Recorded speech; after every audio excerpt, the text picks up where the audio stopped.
우리가 하나님께서 허락하신 이 인생의 여정을 쭉 걸어가는 데 있어서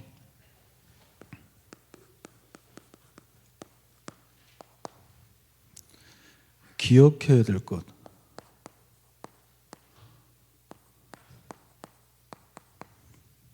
이것을 잊지 말아야 됩니다. 잊어도 되는 건 굳이 기억을 할 필요가 없겠죠.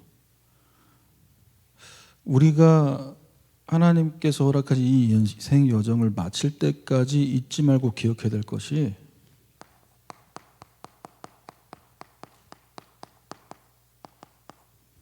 우리가 하나님 백성 된 것입니다. 우리의 의와 행위와 노력이 아니라 하나님의 은혜, 예수 그리스도의 십자가, 부활, 그 사건을 통해서 구원받았다는 사실. 신명기 6장 12절입니다. 너는 조심하여 너를 애굽 땅 종되었던 집에서 인도하여 내신 여호와를 잊지 말고. 우리가 어떻게 지금 이 시간에 교회에 와서 예배드릴 수 있습니까? 우리를 하나님께서 하나님 백성 삼으시고 이 자리에 인도하신 것입니다. 당연하다고 생각되는 순간 이 은혜는 은혜가 아니게 돼요.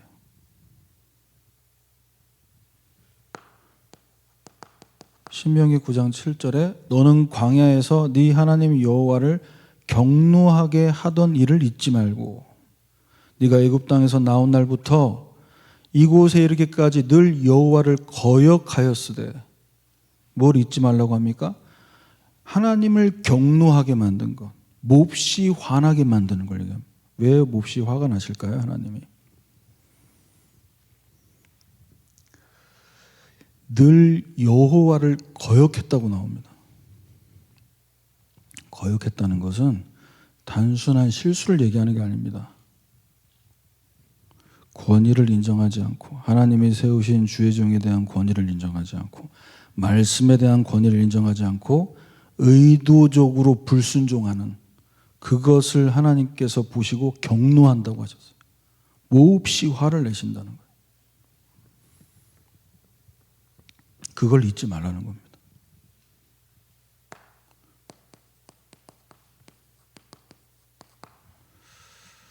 그래서 우리는 하나님을 경노하게 만들지 말고 하나님 말씀을 거역하지 말고 뭐 해야 되냐? 하나님을 경외하는 자. 온 유대, 갈릴리, 사마리아 교회가 평안하여 든든히 서가고 주를 경외함과 성령의 위로로 진행했다고 합니다. 하나님에 대한 경외함, 그 경외함, 말씀이신 하나님을 따라가고 그분의 말씀에 순종하는 이 경외함이 있을 때 우리 개인의 교회와 우리 새벽교회가 평안하여 든든히 서가면서 성령의 위로 가운데 모든 것이 진행될 줄 믿습니다.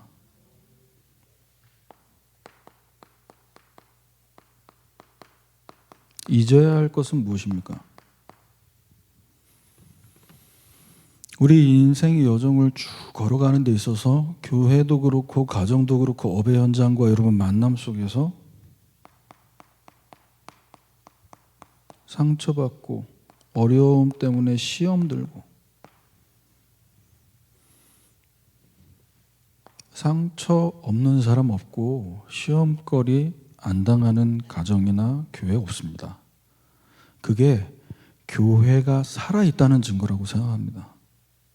복음 없는 교회, 전도하지 않는 교회, 하나님께서 원하시는 선한 목자를 세우지 않는 교회라면 마귀와 정서가 통하지 않습니까? 시험 올 이유 없어, 문제 올 이유 없어요. 오직 복음 증거하고 전도하겠다라는 가슴을 가진 그 교회에 자꾸 올 수 있겠죠. 그래서 이것을 신명기 25장 19절입니다.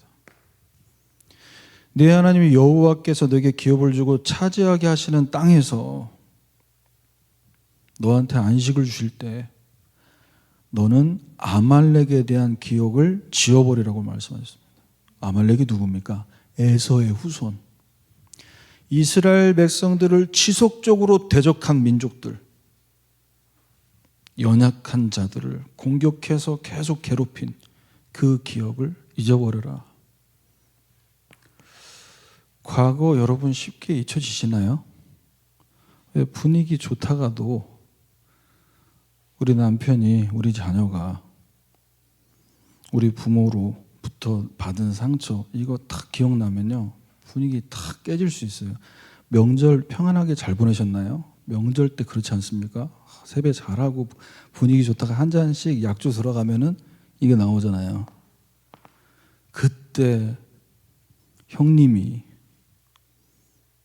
그때 당신이, 그때 어머니가 이러면서 지워지지 않습니다. 남아 있습니다. 상처는 아물지 몰라도 흉터가 남아있듯이. 그러면 우리는 어떻게 해야 됩니까?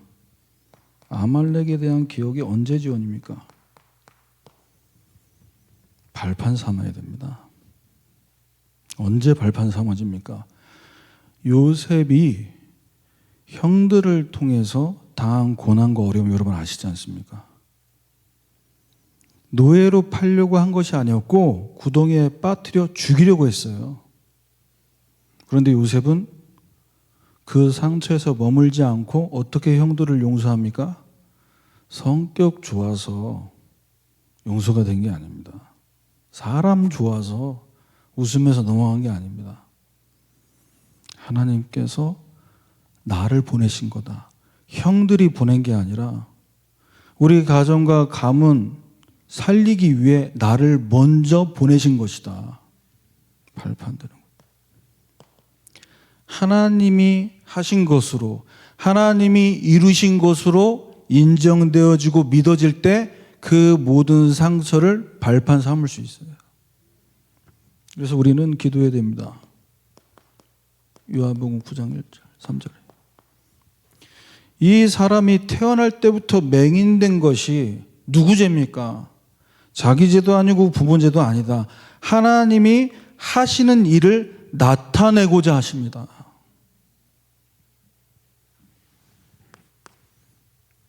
그래서 오늘 같이 나누길 원하는 말씀 제목은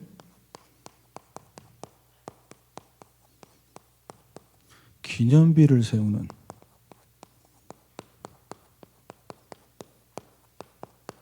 결단입니다. 첫 번째로 기념비를 세우기 위해서는 기념비를 세울 수 있는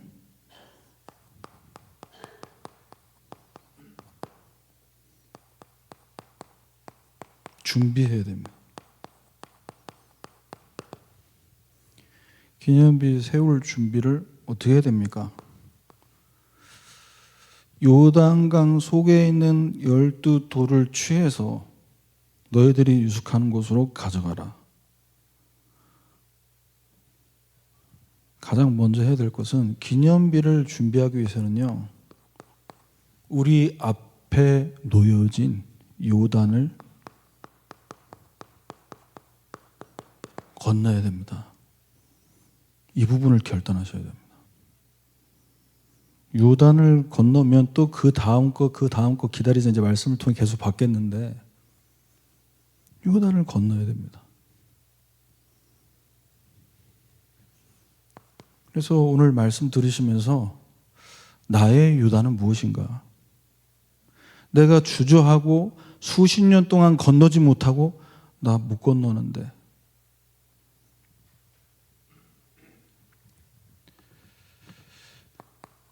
그래서 우리 수준, 우리 기준은 아니라 하나님의 방법대로 건너가야 될 줄 믿습니다. 그때 기념비를 세울 수 있는 준비가 되는 거죠.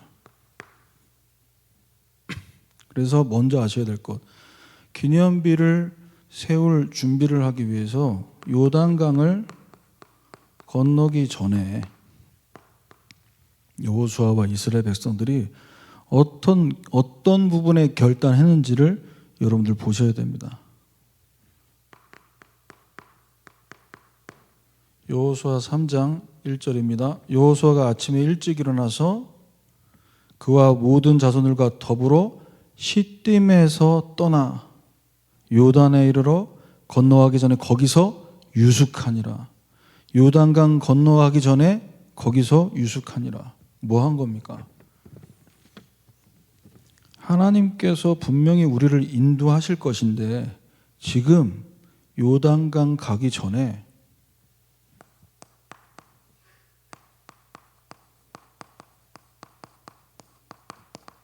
하나님의 인도를 구해야 되는 거예요. 자, 2절에 3절 보면요. 사흘 후에라고 나옵니다. 2절에 관리들이 지중 중으로 다니며 다 그들을 듣게 만들었다고 했어요. 그리고 3절에 백성들에게 명령했습니다. 레위 사람 제사장들이 너희 하나님 언약궤 매는 것을 보거든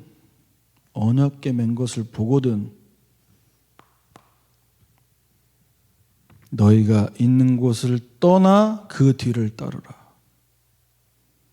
요단의 기적을 보기 위해서는 어떻게 됩니까? 너희가 있는 곳을 먼저 떠나, 내가 있는 시딤이라는 그곳에서 떠나. 시딤은 어딜 얘기합니까? 모압 평지의 마지막 진영을 얘기해요. 나는 계속 모압 평지에서 말씀 받을 거야. 난 말씀 받는 게 좋아. 좋죠. 그런데 하나님은 지금 언약궤 맨 제사장들을 따라가라고 얘기하는데 어떻게 해야 되냐? 시딤을 떠나야 그 뒤를 따라갈 수 있는 거예요. 이게 요단강 기적을 체험하기 전에 기념비를 세우기 전에 준비해야 될 부분입니다. 질문해 보셔야 돼요. 요단강 이전에 나는 지금 어디에 위치해 있냐? 아직도 광야에 있냐? 지금 모압 평지에 있냐? 아니 모압 평지에 떠나서 지금 요단 앞에 섰냐?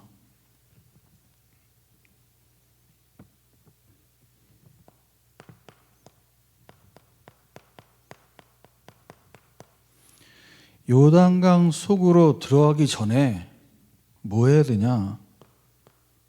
하나님께서 모세가 죽고 나서 여호수아에게 주신 말씀이 있었습니다.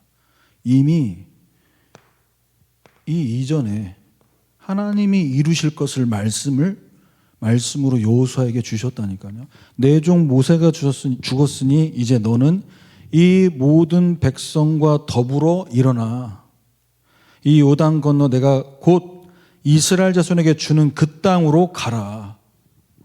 이루실 말씀을 이미 주셨어요.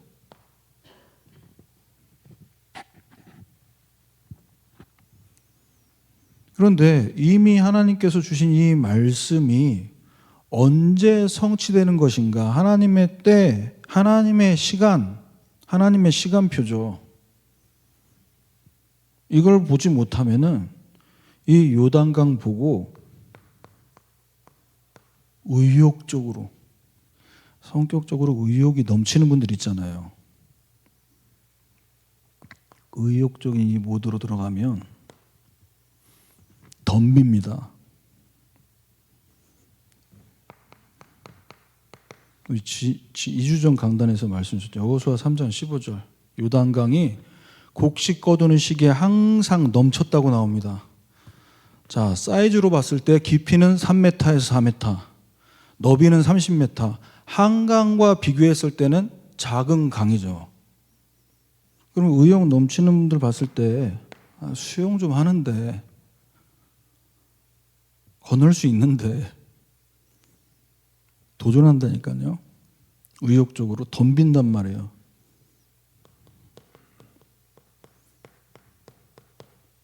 반대로 하나님이 우리에게 주신 말씀이 언제 이루어질지 여기에 대한 중요한 시간표를 기다리지 못하면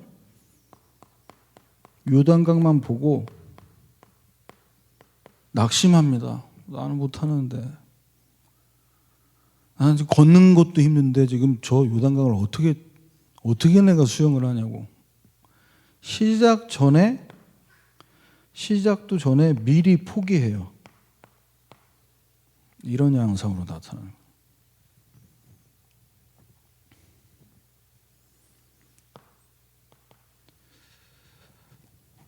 내 수준으로 요단강 바라보고 의욕에 넘쳐 덤비지 말고 낙심 모드로 들어가서 미리 포기하지 말고 우리는 하나님 앞에 언약궤를 맨 제사장들을 보고 결단해야 될 줄 믿습니다. 그래서 믿음으로 결단하는 모드로 들어가야 돼요. 3장 15절입니다. 궤를 맨 자들이 요단에 이르며 궤를 맨 제사장들의 발이 물가에 잠기자. 참 은혜가 돼요. 물 속에 깊이 이만큼까지 들어가서가 아니라 물가에 발이 잠기자. 갈라지는 거예요. 어마어마한 결단하려고 하지 마시고 하나님 우리에게 주신 생명 하나밖에 없는데 막 생명 거라 이렇게 하지 마시고 하나 주셨는데 뭘 또 겁니까? 하나님 앞에 믿음으로 작은 실천을 해보세요. 물가에 발만 담겨줘도 요단이 갈라지는 것인데 우리의 작은 신음소리도 하나님은 응답하신다는 거예요. 두 번째입니다.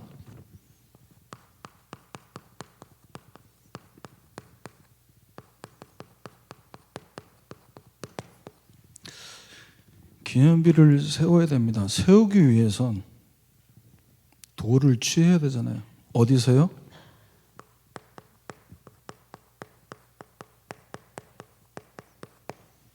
그 요단강 가운데서. 여기서 취해야 될 내 것으로 만들어야 돼요. 그래서 이스라엘 백성 전체가 움직였고 전체가 받은 응답이지만 그 속에 하나님은 각자가 받을 응답을 찾기를 원하십니다. 우리 새벽교회 성도들 이 자리에 오셨는데 우리 모두에게 주시는 말씀 속에서 한 사람 한 사람을 향한 중요한 계획을 말씀을 통해 붙잡으시길 바랍니다. 여러분 사랑하십니다. 여러분 한 사람 한 사람을 너무나 잘 아시고 저는 잘 모르지만 기도를 해도 여러분의 속을 저는 헤아릴 수 없지만 하나님께서는 여러분이 기도가 시작하기도 전에 응답하세요. 우리 기도가 다 끝나기 전에 이미 말을 다 들으세요. 기념비를 세우기 위해서 먼저 뭘 결단해야 되냐?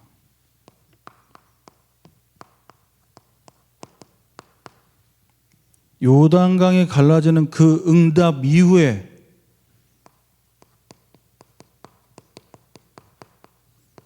주시는 말씀에 귀를 기울여야 됩니다.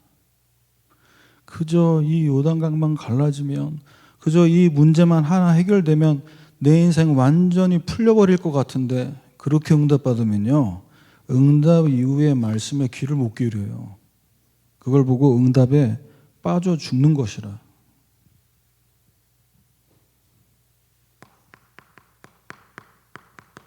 여호수아 4장 1절에서 3절까지 말씀입니다.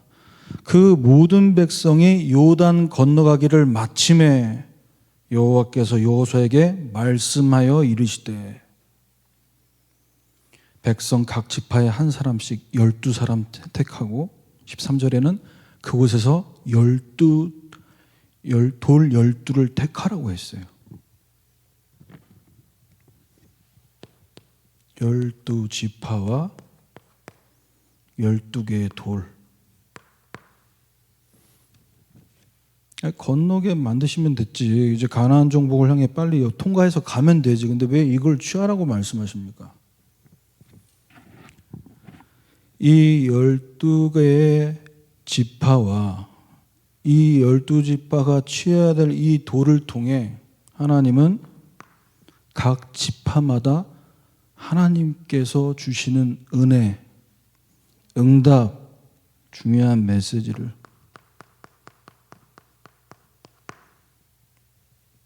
가지고 가라는 겁니다. 야, 감사하다. 다 건넜어. 전체 행사, 전체 기적이 아니라 우리 모두에게 주신 응답이 맞지만 각 지파마다 하나님이 주신 응답으로, 전체 응답으로 끝내지 말고 각자에게 주시는 메시지를 찾아라.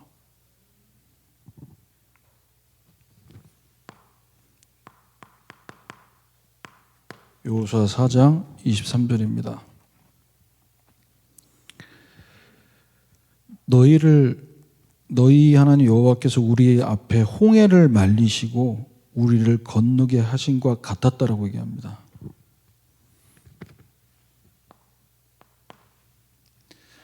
홍해를 가르시고 요단을 가르신 그 하나님이 지금도 우리를 통해 우리에게 허락하신 현장에서 일하고 계십니다. 그래서 저와 여러분에게 있는 요단, 이 요단이 갈라지는 기적, 그때나 지금이나 하나님은 하실 일을 두고 저와 여러분에게 요단을 허락하시는 겁니다. 그래서 요단을 바라볼 때 언제 건너냐, 어떻게 건너냐, 몇십 년 동안 고민했는데 그렇게 바라보지 마시고 그 요단을 하나님이 하실 일이 있구나라고 바라보시길 바랍니다. 그때 거기서부터 하나님의 일하심이 시작되는 거예요. 그렇지, 하나님이 하실 일을 두고 하나님이 일하실 것이니까 그럼 이 속에서 바라보기 시작하면 평안하여 든든히 세워져 가고, 요단 같은 문제, 제1회, 제3회 이런 요단들이 나에게 계속 다가와도 그 속에서 어떻게 하죠? 성령의 위로 속에 진행하는 거예요. 모든 만남을, 나의 모든 일을.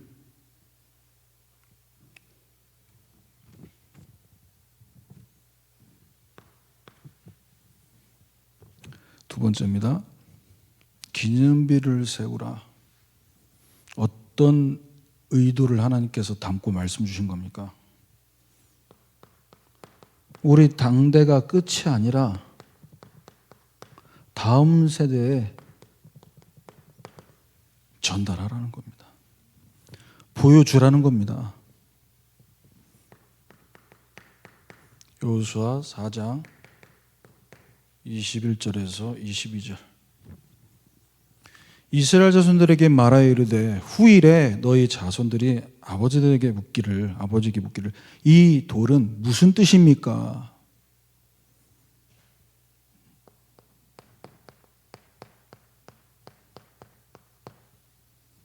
이 요단강 건넜던 기념품이야.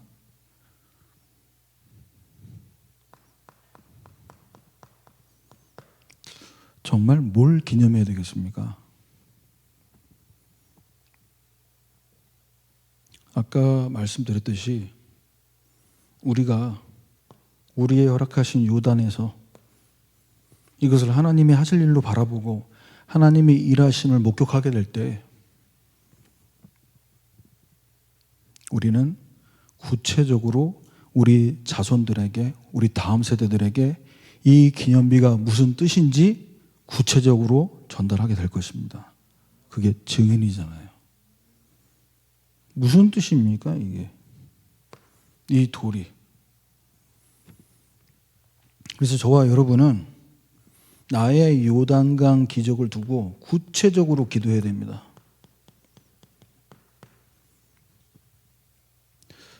건강하고 싶은데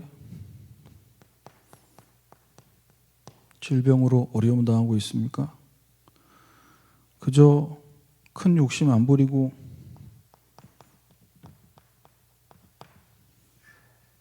이 경제 문제를 여기서 좀 발목 안 잡히고 마음껏 예배드리고 마음껏 훈련받고 교회 일하고 싶은데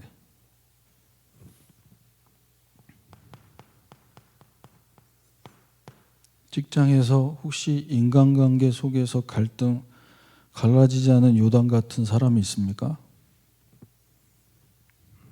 여기에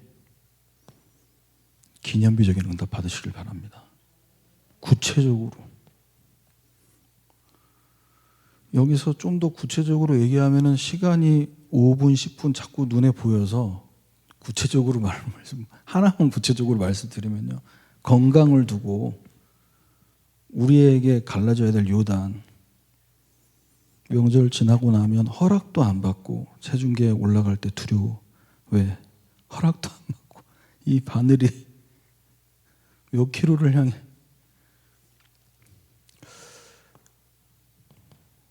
하나님이 주셔야 되는 게 맞습니다. 그런데 하나님이 이미 주신 것들을 잘 기억해야 됩니다.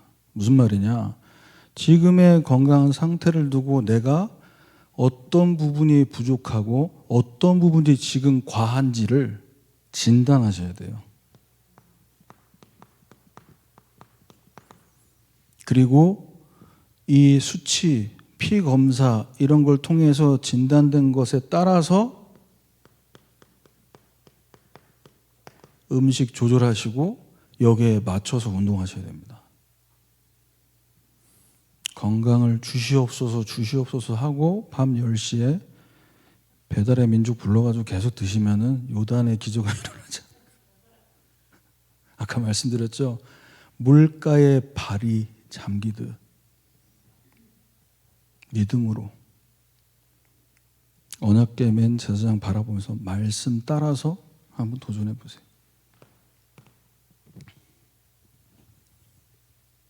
하나님께서는 여호수아 4장 24절 말씀입니다. 우리 각자에게 있는 이 여러 가지의 요단을 통해서 우리가 어떤 응답을 받길 원하시냐? 이는 땅의 모든 백성에게 여호와의 손이 강하신 것을 알게 하며 이 땅의 모든 백성에게 여호와의 손이 강하다. 혹시 여러분 사람 때문에 힘드십니까? 여러분 손으로 손보지 마시고 여호와의 손이 강하게 일하시도록 맡기고 기도하시길 바랍니다. 여호와의 손이.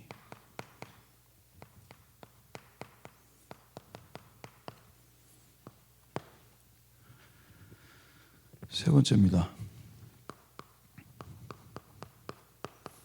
보이지 않는 기념비를 세우라. 어디에 세워야 됩니까? 요단강 속에 세워야 될 것.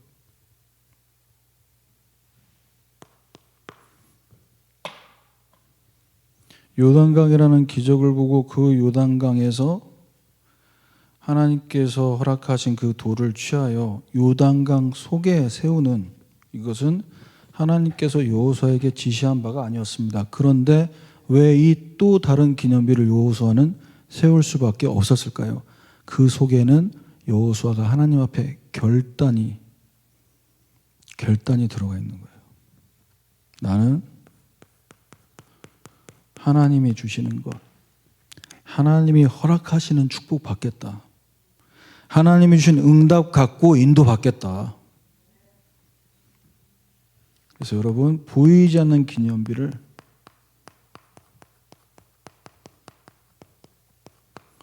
현장 속에서 세우시길 바랍니다. 직장에서 찬송가 틀어놓고 성경책 펴놓고 이러면 전도문 다 닫힙니다. 그렇다고 우리가 식사 기도할 때도 눈 감지 않고 그럴 필요는 없는데 보이지 않는 기념비를 세우세요. 어디에? 가장 먼저 저 여러분 마음 속에 중요한 걸 새겨야 됩니다.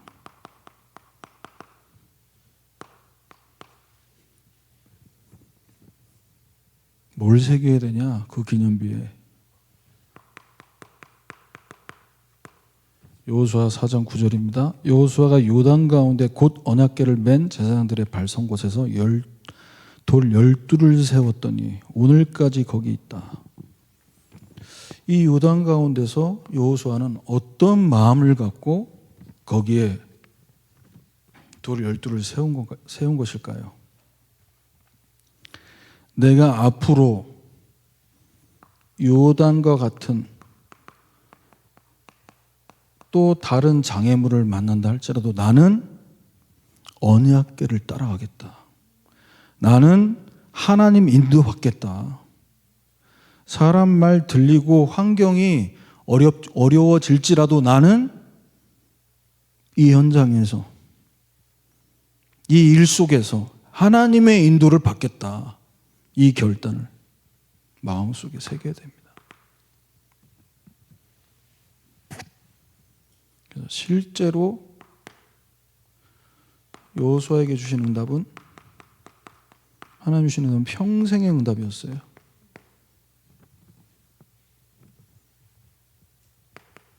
(14절이죠) 그날에 여호와께서 모든 이스라엘 목전에서 여호수아를 크게 하심에 그가 생존하는 날 동안에 백성이 그를 두려워했다.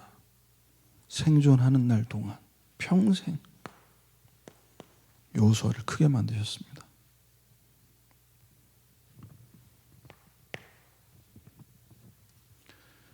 두 번째로 12지파를 통해 교회라는 공동체로 우리가 볼 수 있고요. 또 말 그대로 지파니까요. 가정과 가문으로도 볼 수 있겠습니다. 여기에 기념비가 세워져야 돼요. 보이지 않는 기념비.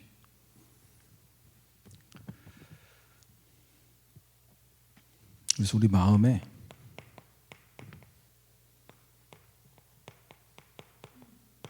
다짐을 해야 됩니다. 내가 이 부분을 감당하겠다. 우리 가문과 우리 새벽교회를 두고 나는 이 부분에 기념비적인 응답 받겠다. 여호수아 4장 4절에서 5절입니다.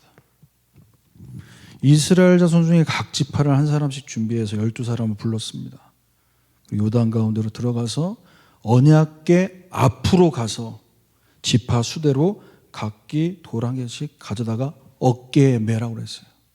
물론 지금 이 본문 말씀은 눈에 보이는 돌비를 취하는 것이었지만, 돌을 취한 것이었지만, 우리가 하나님께서 허락하신 교회와 가정과 가문이라는 그 현장에서 보이지 않는 기념비를 어떻게 세워야 되냐? 우리 마음에 다짐해야 됩니다. 나는 여호와의 언약궤 앞으로 가서 그 돌 한 개씩 가져다 어깨에 매라고 말씀했던 이 말씀처럼 우리 교회를 위해, 나의 가정과 가문을 위해서 무엇을 어깨에 메고 질 것인가? 보이지 않게 여러분 마음속에 다짐해 보시길 바랍니다. 우리 새벽교회를 내가 내 목숨 다하는 날까지 난 우리 교회를 위해서 기도의 등불이 꺼지지 않게 하겠다. 내 비록 경제적으로 풍족하지는 않지만 하나님 앞에 난 이 부분 하나만큼이라도 채워질 때까지 헌금을 드리겠다.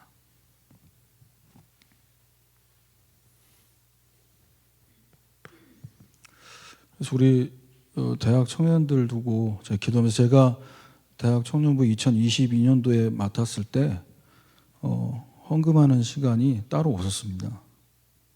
미리 예배 전에 헌금하고 들어가도록 그렇게. 그래서 제가 대청호 왔자마자 헌금 시간을 갖고 바구니 돌리도록, 저희 예배 때랑 똑같이. 그런데 우리 대학 청년들이 코로나 이후에 뭐가 딱 자리 잡혔냐? 온라인으로 헌금해요. 코로나 다 끝났는데도 그게 편하잖아요. 현금 뽑을 필요 없이 바로. 그래서 바구니가 찬송가 1절도 안 끝났는데 다 돌아갔어요. 그래서 어떤 의견이 나왔냐? 목사님 이거 헌금 찬양을 좀 줄이면 안 되냐? 그래서 제가 이번 주에 얘기했어요. 헌금 찬송은 헌금을 위해서 우리가 헌금 빨리 내세요, 많이 내세요, 그런 마음으로 부르는 찬송이 아니다. 말씀 받고 그 받은 말씀 강단 본문에 맞춰서 목사님 찬양 선곡하시는 거 다 아시잖아요, 여러분. 다 아시는 거 아니었어요? 다 알고 계신 줄 알고 말씀드렸는데, 그 받은 말씀을 다시 찬송 가사를 통해서 다시 음미하고 묵상하라고. 그래서 이해는 됐어요. 좀 뻘쭘하거든요. 하는 사람만 하고, 늘 하는 사람만 하고. 그래서 제가 이번 주에 얘기했습니다. 마음에 얼마가 중요한 게 아니지 않냐.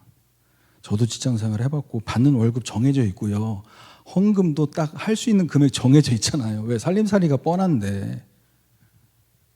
난 한 달에 20만 원밖에 10만 원밖에 헌금 못해. 그러면 어차피 헌금 낼 거 액수는 정해져 있는데 하나님 앞에 계산기 두 줄이라는 얘기가 아니라 우리의 중심을 담아보자. 그래서 온라인으로 하지 말고 귀찮겠지만 헌금하는 그 시간에 하나님의 손이, 여호와의 손이 그 헌금하는 그 시간에 너희들의 학업과 직장 현장에 임하시도록 그 믿음을 갖고 현금 뽑아서 봉투에 넣어서 드려보자.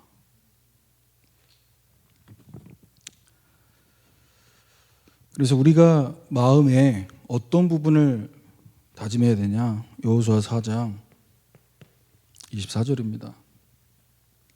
우리에게 허락하신 많은 요단들 속에서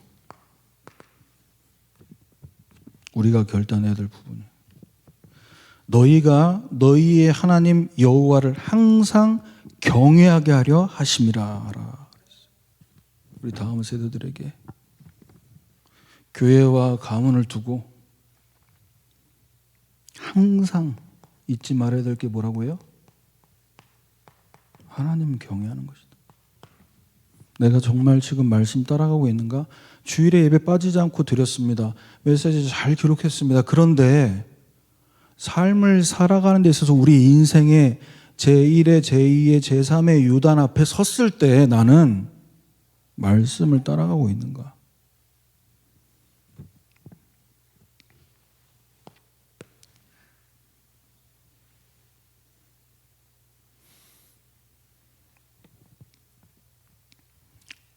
그래서 우리 이 다음 세대를 두고 어떤 교리와 지식으로서가 아니라 언약이 그 마음과 생각 속에 임하도록 심부름해야겠다. 언약이 임하게.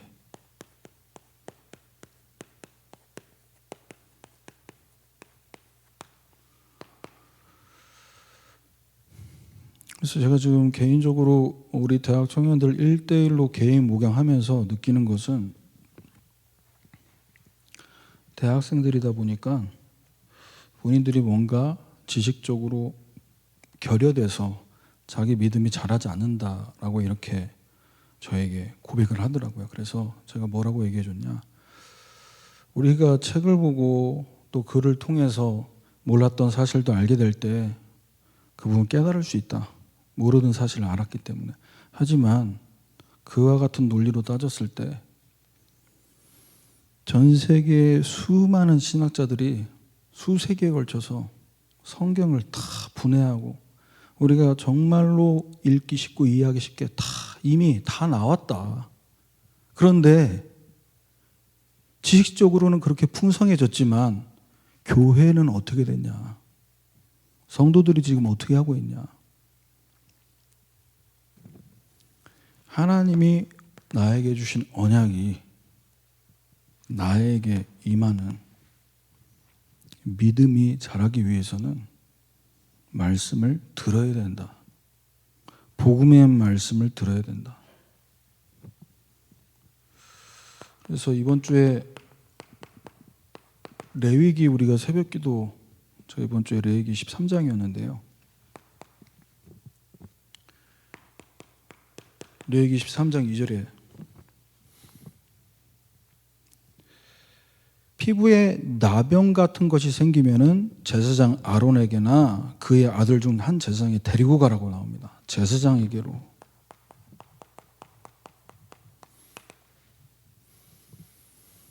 왜 데리고 가야 되냐? 200만 명이 넘는 이스라엘 백성들이 대이동을 할 때 한 명이라도 질병 그것이 전염되기 시작하면 이거는 막을 수가 어마어마해지는 일이 너무 커지니까요. 물론 건강관리 위생 차원에서도 있겠지만 영적으로 바라본다면 영적인 질병으로 아파하는 자들 우리가 어떻게 도와야겠습니까? 제사장에게 데리고 가라. 우리가 대제사장 되신 그리스도께로 이 영혼들을 데리고 가야 될 줄 믿습니다. 복음의 말씀 앞에 서게 만들어야 돼요.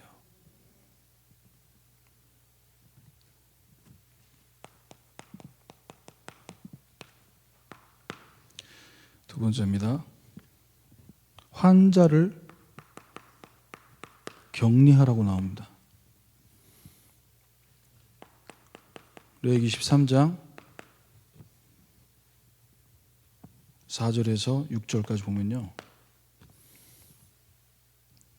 7일 동안 가두어 둘 것이며 이렇게 나오고요. 그리고 7일 만에 제사장이 그를 진찰해야 된다고 나옵니다.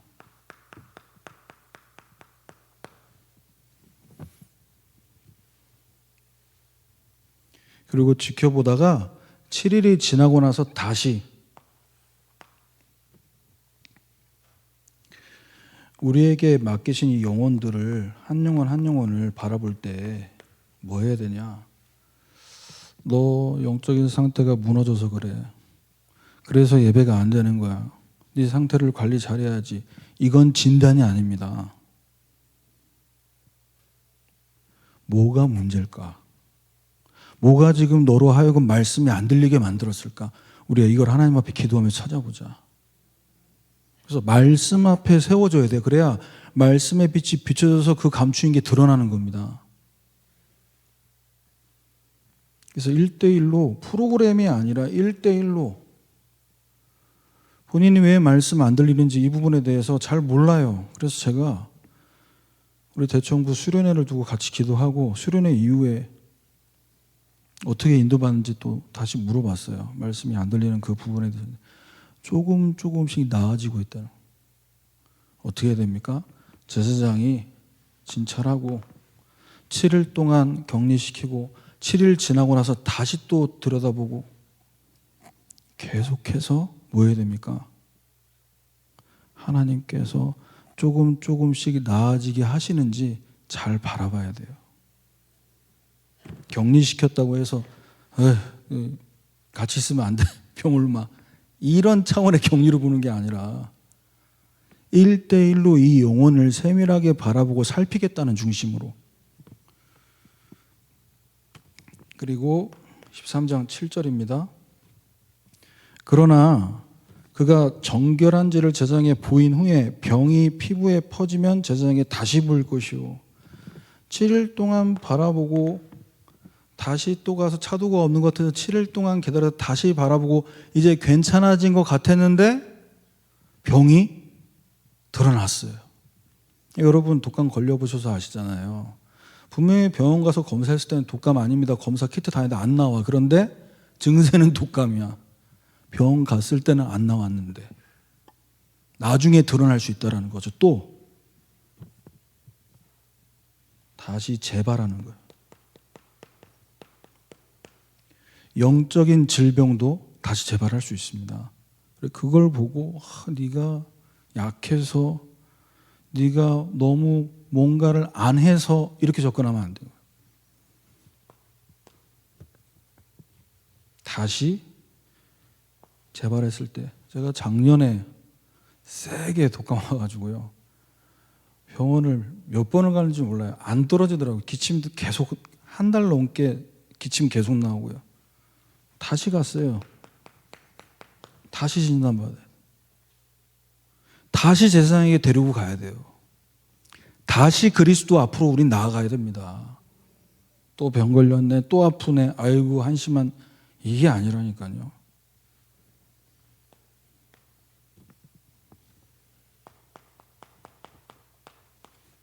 지속적으로 끊임없이 우리의 모든 죄에 대한 책임을 주님께서 십자가에서 완전히 해결하셨음에도 우리 안에 남아있는 죄성으로 인해 우리는 영적으로 넘어질 수도 있고 낙심할 수 있다는 사실입니다. 이걸 인정하셔서 우리에게 맡기신 영혼들, 다음 세대들, 또 영적으로 아파하는 영혼들, 제사장의 심정으로 그들을 품으셔서 이번 한 주간 기념비적인 응답 여러분 찾아 누리시기를 주님의 이름으로 축원합니다. 기도하겠습니다. 살아계신 하나님, 오늘 우리에게 말씀하신 대로 기념비를 세울 수 있도록 은혜 내려 주옵소서. 어려움으로 보이고 한계로 느껴지는 그 요단강 속에 하나님께서 치하라고 말씀하신 그 기념비의 메시지가, 그 기념비의 의도가 무엇인지를 기도하면서 나에게 여전히 남아있고 지금까지 넘지 못할 것이라고 포기하고 있었던 그 요단 앞에 믿음으로 결단하며 도전하는 주의 백성들 되게 하옵소서. 예수 그리스도의 이름으로 기도합니다. 아멘.